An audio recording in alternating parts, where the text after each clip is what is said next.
This HR lady we are talking about, she's not punctual. She will come to the office by 11. That's the earliest time she come. She will not be sending mail by 6. They will think that she's busy. I have some mails that she sent. Holiday, we have holiday tomorrow. She will send it 6 p.m. after everybody has gone home. What if you don't have laptop?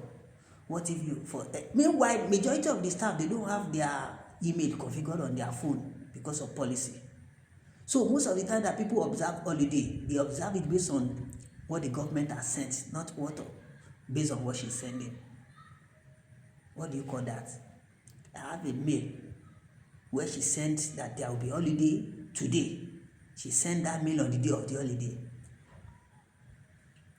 But she's very good at wish hunting, exercising power, displaying power intoxication.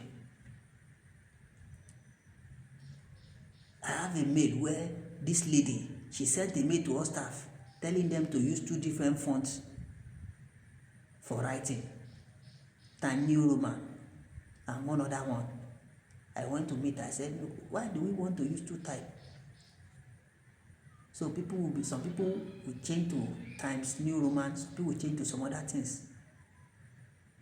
No signature, nothing.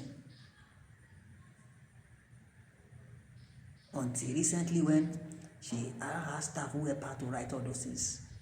The same thing, that other man that was already brought in, that was fighting everybody, that one is even worse. That one doesn't come to the office.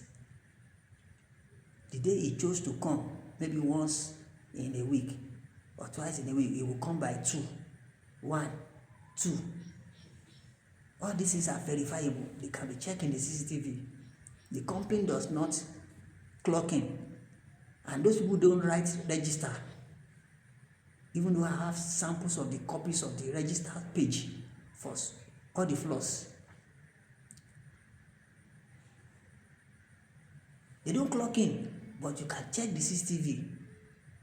There are times when the MD is around, this guy will quickly come in. Maybe somebody has been given that responsibility to always call him.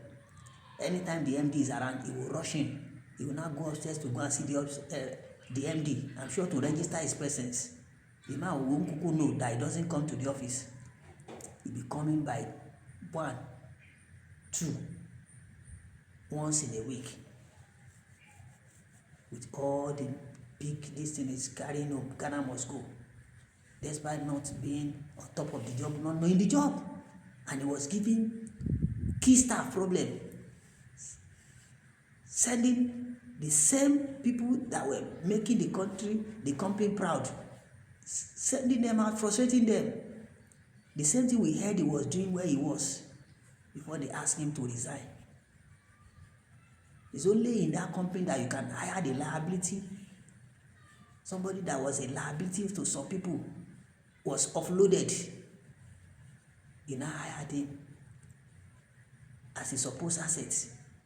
From the first day, he has proven otherwise. I'm aware that 4 months after this man resumed, there was a meeting that was held.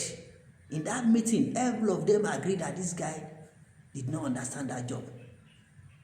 All of them agreed. And the MD said, well, at least there must be something he knew. They should manage him. MD, I learned, pointed to some of them to say, you were there during this interview. You did not see that, and you did not say this. It's only Professor So that was not around. Meanwhile, majority of those people were not even around then. A lady asked this man 3 questions. When they were about to hire him, he could not answer. And all these things became obvious 4 months after they hired him, that he did not know that job. 2 years after, the same thing came to fore, the same discussion. 2 years after recruitment, they still agreed that this guy did not know this job, yet they kept him because of unnecessary politics. He didn't want people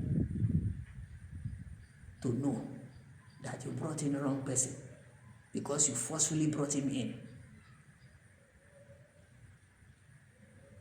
You didn't want to accept your mistake. You didn't want them to know that, yes, this guy, we committed a blunder.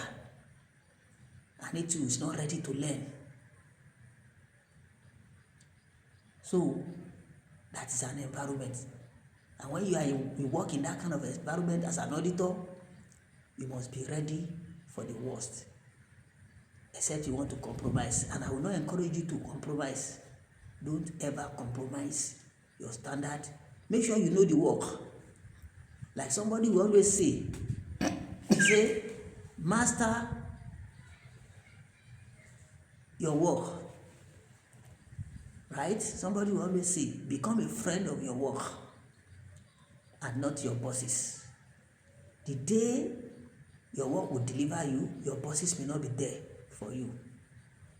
And the meaning is that when you know your work, the day your bosses decide to save you or to refuse to be there for you, because you know your work and you know your worth, you can always take the right decision because you will not